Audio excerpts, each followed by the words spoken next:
Well, Coach, to get started, first of all, congratulations on being the newest coach here at the University of Cincinnati. Welcome to the Bearcats family.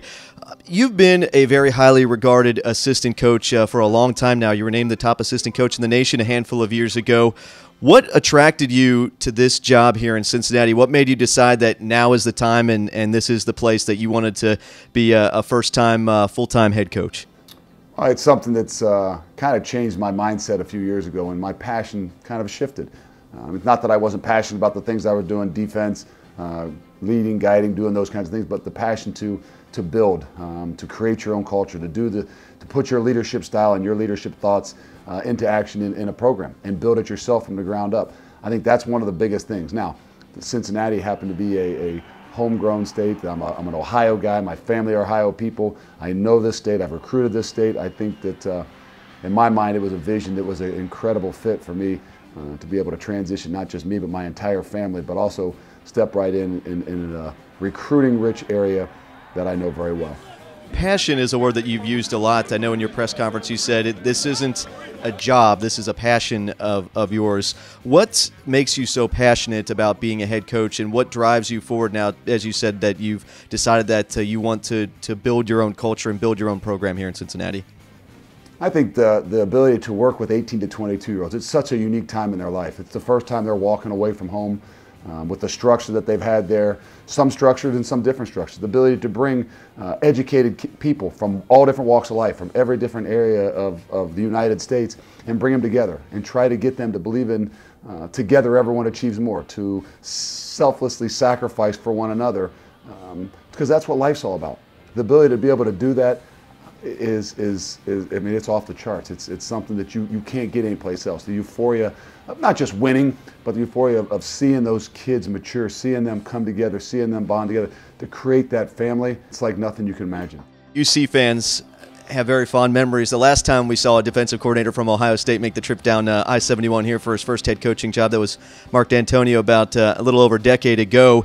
He's a coach you've had a chance to work with through the years. You mentioned, a very good friend of yours, but you've also had a chance to work with many other very highly regarded coaches, Hall of Famers throughout your tenure as a coach. How have they all impacted you and the coach that you've become over the years? Uniquely in many different ways. Every single guy that you work for, every single guy that I was around, I gained something from. Every single guy I learned something I probably wouldn't do. The unique thing about it is every single one of those guys that were great at what they did, they were who they were. Every single day. And there are ups and downs, and there are different ways of doing things, but the reality to be able to see those three Hall of Fame coaches, I've only coached for 4 different people, but to see all of them do it in their own ways is what really, really intrigued me. So I learned so much. It'd be hard to pinpoint, it's hard to say something from each guy. There's a little bit of every single one of them in me, and it's my job now is to put all that together and be who I am. Now looking ahead to what fans can expect from your program, both philosophically and on the field. I guess first, philosophically, what do you expect to kind of put a stamp on this program? What do you want that mindset to be around this program? I think winning is an attitude, and I think we just got to make sure. I tried to talk to those guys a little bit of time I had with them today about the ability to control their mind. And that's the thing as we walk in the doors. The number one most important, yes, we're going to build their bodies. Yes, we're going to do all those things in the weight room.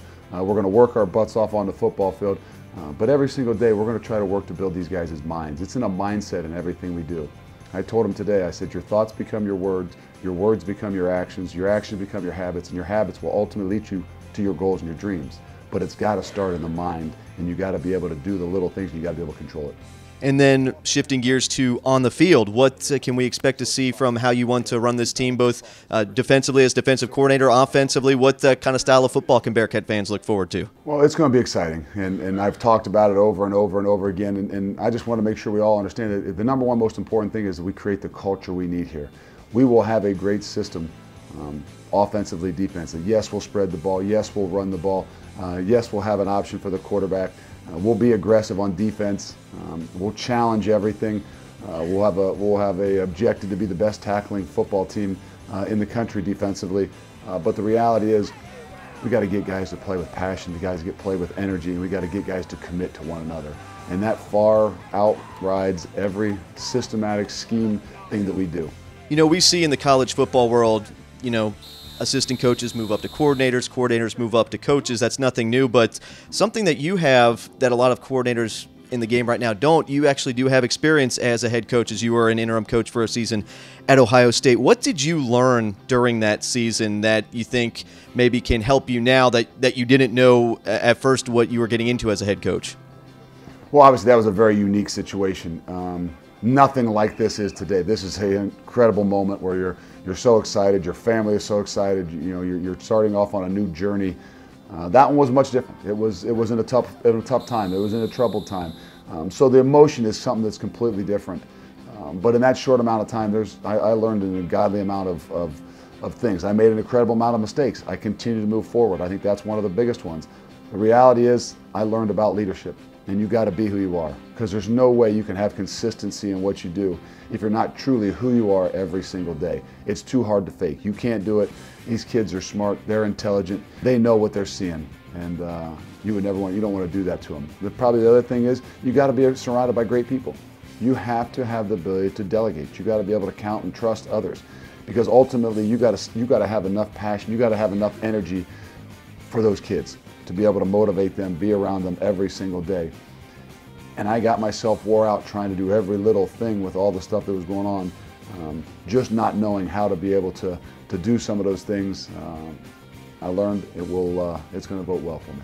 You know, you mentioned that recruiting is the lifeblood of a program, and you're an Ohio guy. You've been an Ohio guy through almost every year of your life, and we know what a great state this is for football at all levels. How important is recruiting Ohio going to figure into this team strategy? I think it is who we are. I mean, the great thing about, you know, Cincinnati, the whole entire state of Ohio, the 300-mile radius that we talk about is, you know, this is the people who you want to build your program around, the culture of who they are. They're tough, hard-nosed, blue-collar. They grew up this way. They understand rivalries and different things about the game of football.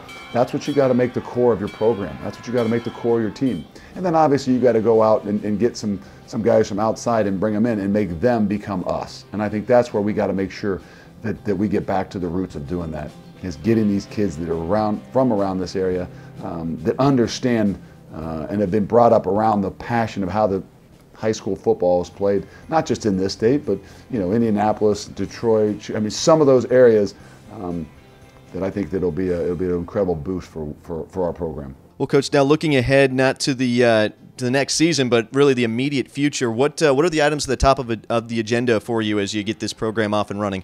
Well, everybody wants to talk about recruiting, but to me, the number one group of men that we need to recruit are our own, the guys that are in this program right now. I've challenged them. I asked them today to have that blind faith. They don't know me.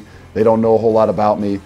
They never chose me, but the reality is they've got me. And we're going to ask them to have some blind faith in what it is that we're doing. And we got to recruit them. We got to build the trust with them before we really, really can build anything with some incoming recruits. Now, do we have to go out and recruit? Yes, we do, and we will. But we still need to make sure we don't neglect those guys that are in this program, because that's where the games are going to be won this next year, and that's where the core of our program is going to have to be.